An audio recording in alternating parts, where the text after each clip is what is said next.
Hi, I'm Ruby, and today we are going to discuss a common practice at university, reflective thinking and writing.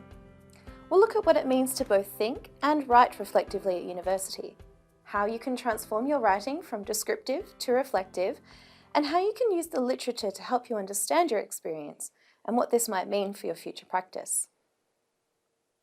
Reflection. This is something we have all done throughout our lives. We look back on an experience and try to make sense of what has happened.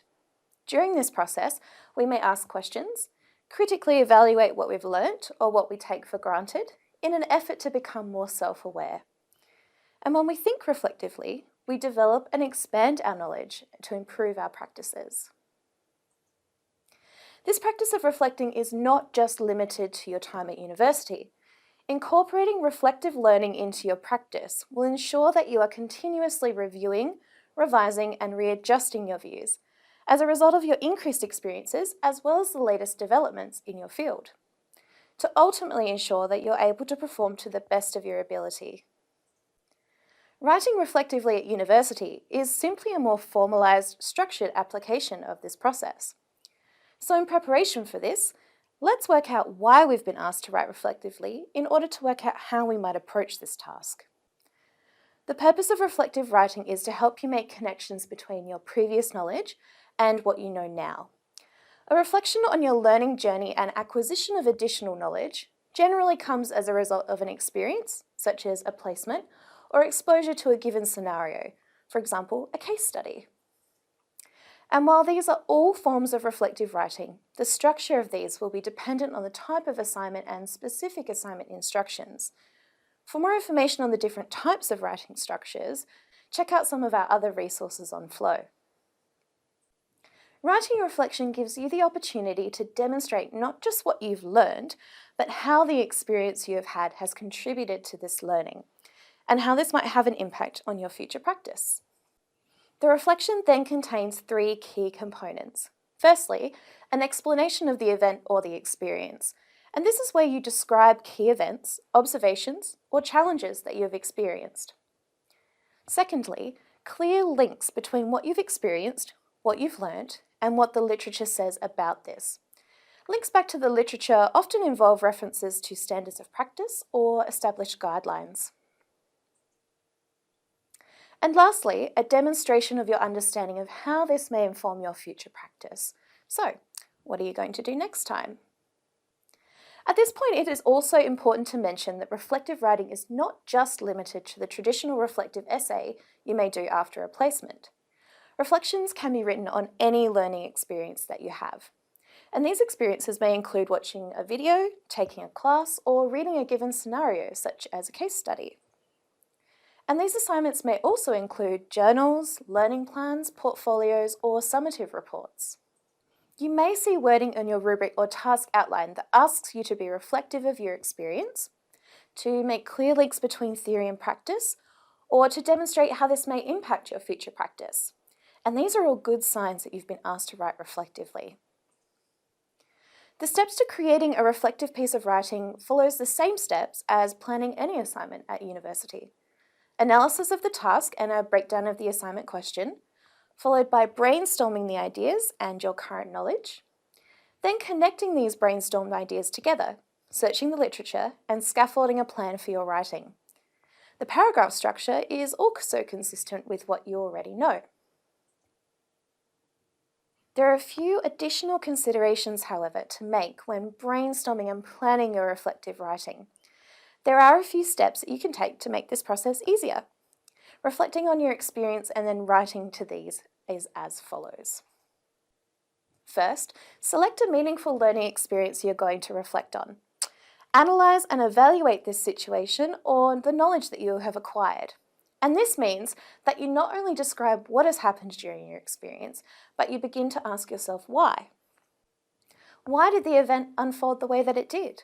Why did you take or not take a particular action, and how did you feel during this process?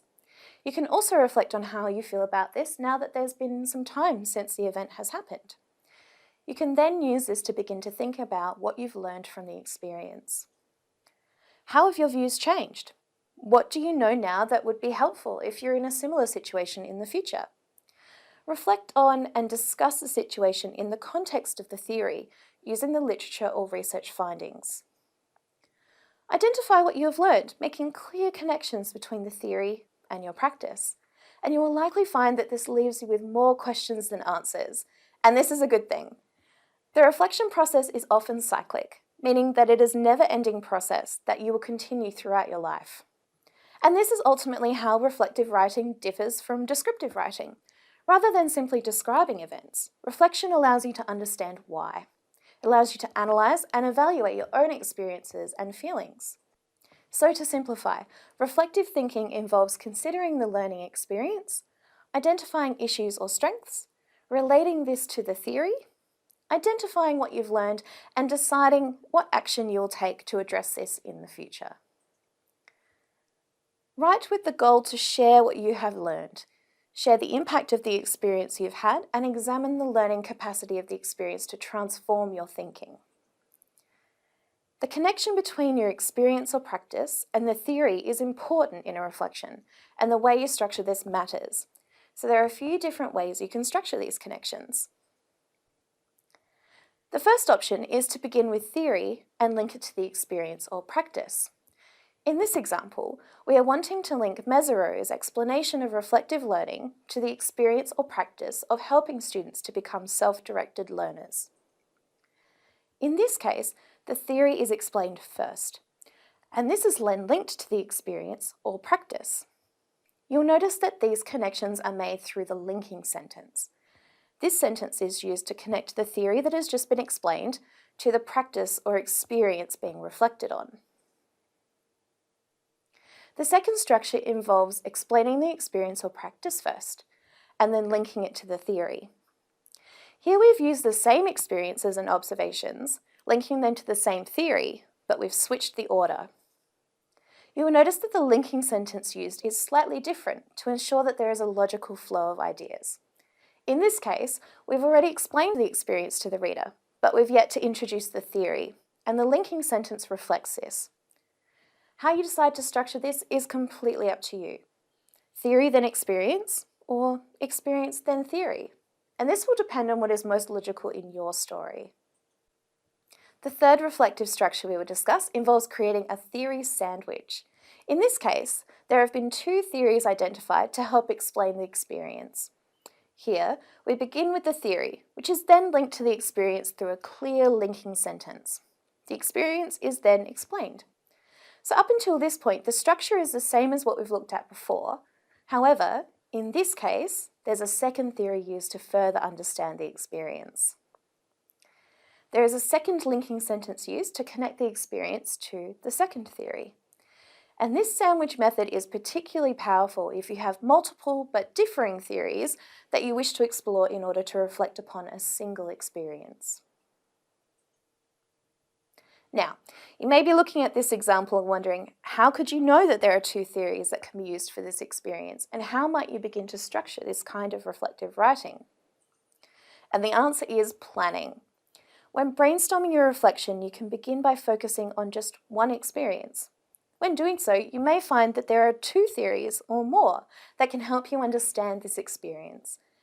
By making these connections between theory and experience during the brainstorming and planning stage, you'll be able to identify all of the relevant theories for your experience before you even begin writing.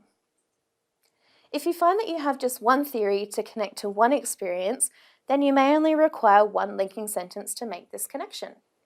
If you have more than one theory linked to an experience, you may find that the sandwich approach works in this case.